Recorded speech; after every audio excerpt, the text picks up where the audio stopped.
The absolute worst mistake you can make during a traffic stop actually happens before the officer even steps out of their patrol car. You feel the red and blue lights flashing in your rearview mirror. Your heart rate spikes. You sit there, sweating, thinking about how to talk your way out of a ticket, completely unaware that you are walking directly into a psychological trap. But there is one specific, highly guarded legal phrase I am going to reveal at the very end of this video that instantly paralyzes any interrogation. And if you do not know it, you are practically begging for a conviction. And this is where 99% of people instantly sabotage themselves. You think police are just asking routine questions, but every syllable is calculated. I had a client, let us call him Marcus, who was brought in for a casual chat about a neighborhood disturbance. The detective did not put him in a dark room with a spotlight. He brought him a coffee, sat across from him in an open cubicle, and started complaining about the local football team. Marcus relaxed, thinking this guy was just another exhausted working stiff. But here's the brutal reality you completely missed. That detective was using a highly calibrated psychological profiling method. He was establishing a baseline for truth-telling behavior. Once Marcus felt safe, the detective smoothly transitioned into asking about where his car was parked on Tuesday night. Marcus, trying to be helpful to his new buddy, gave an innocent answer that contradicted a neighbor's timeline. Immediately, the entire vibe shifted, and Marcus was cornered into defending a lie he did not even mean to tell. And that brings us to the most dangerous weapon they have, which is perfectly legal. Police are absolutely legally permitted to lie right to your face about the evidence they possess. A young woman hired me after a grueling 3-hour interrogation, where detectives swore up and down they had her GPS location pinging directly at the scene of a burglary. They slammed a thick manila folder on the table and told her it was the cell tower data. They brought in 2 officers for a classic good cop, bad cop routine. One screaming that she was going to prison for 20 years. The other whispering that if she just apologized, she could go home and sleep in her own bed. It is a manufactured stage play, and you are the unwitting star. She panicked. She had not been there, but she doubted her own memory and started making up excuses about lending her phone to a friend. But wait, this is where the system completely breaks your brain. That manila folder was completely empty. There was no GPS data. There was no cell tower ping. They fabricated the entire scenario out of thin air to watch how she would react under intense pressure. Because she started making excuses instead of staying quiet, she handed them circumstantial evidence of deceptive behavior.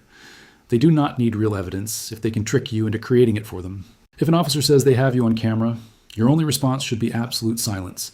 Yet this pales in comparison to what happens during a routine traffic stop. You get pulled over for a busted taillight or rolling a stop sign. The officer takes your license, goes back to the cruiser, and just sits there. 10 minutes pass, 20 minutes pass.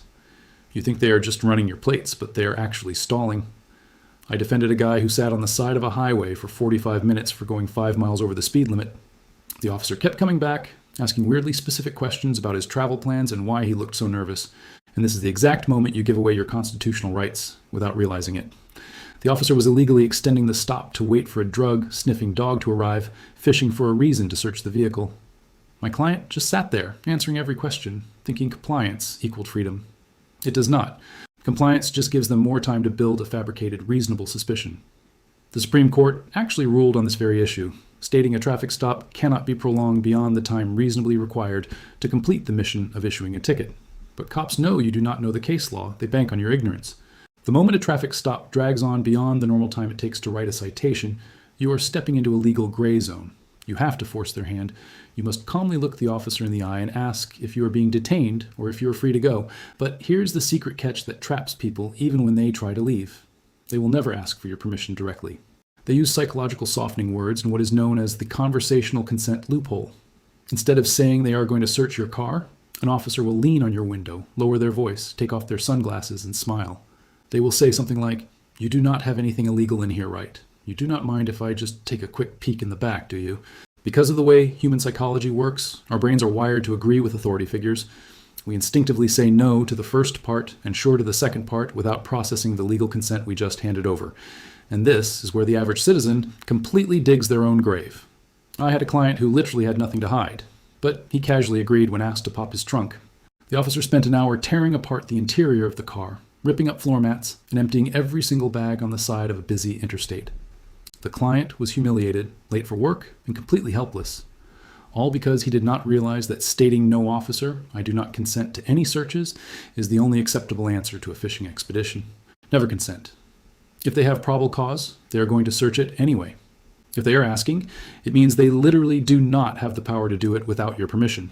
Now, remember that ultimate secret I promised you at the very beginning. the one that changes everything. You have been told your entire life that you have the right to remain silent. What nobody tells you is that simply keeping your mouth shut can actually be used as evidence of your guilt. Yes, you heard that right. Let me tell you about a terrifying legal precedent. A man was voluntarily answering police questions about a completely unrelated matter. Out of nowhere, the officer asked him if his shotgun would match the shells found at a crime scene. The man suddenly looked nervous, looked down at the floor, and just stopped talking. He did not say another word, and what the prosecutors did next should absolutely terrify you. At trial, the prosecutor used his sudden physical silence as proof of his guilt. They argued to the jury that an innocent person would have said no, but a guilty person would clam up, and the courts agreed. Your physical silence is not legally protected until you verbally claim it. You cannot just act like a mute. If you sit in an interrogation room for 6 hours, saying absolutely nothing, they can use your nervous sweating, your shifting eyes, and your refusal to answer as behavioral evidence against you. So here's the exact phrase that acts as an impenetrable shield. You must verbally invoke the protection. You have to clearly, firmly state, I am invoking my Fifth Amendment right to remain silent, and I want my attorney. The second those words leave your mouth, the interrogation is legally dead. They must stop. They cannot ask you another question. They cannot use your subsequent silence against you in a court of law. You're locking the door from the inside and throwing away the key. Never just be quiet. Weaponize your silence by invoking your rights out loud, clearly, and without hesitation. Do not be another statistic, because you tried to outsmart a system designed to crush you.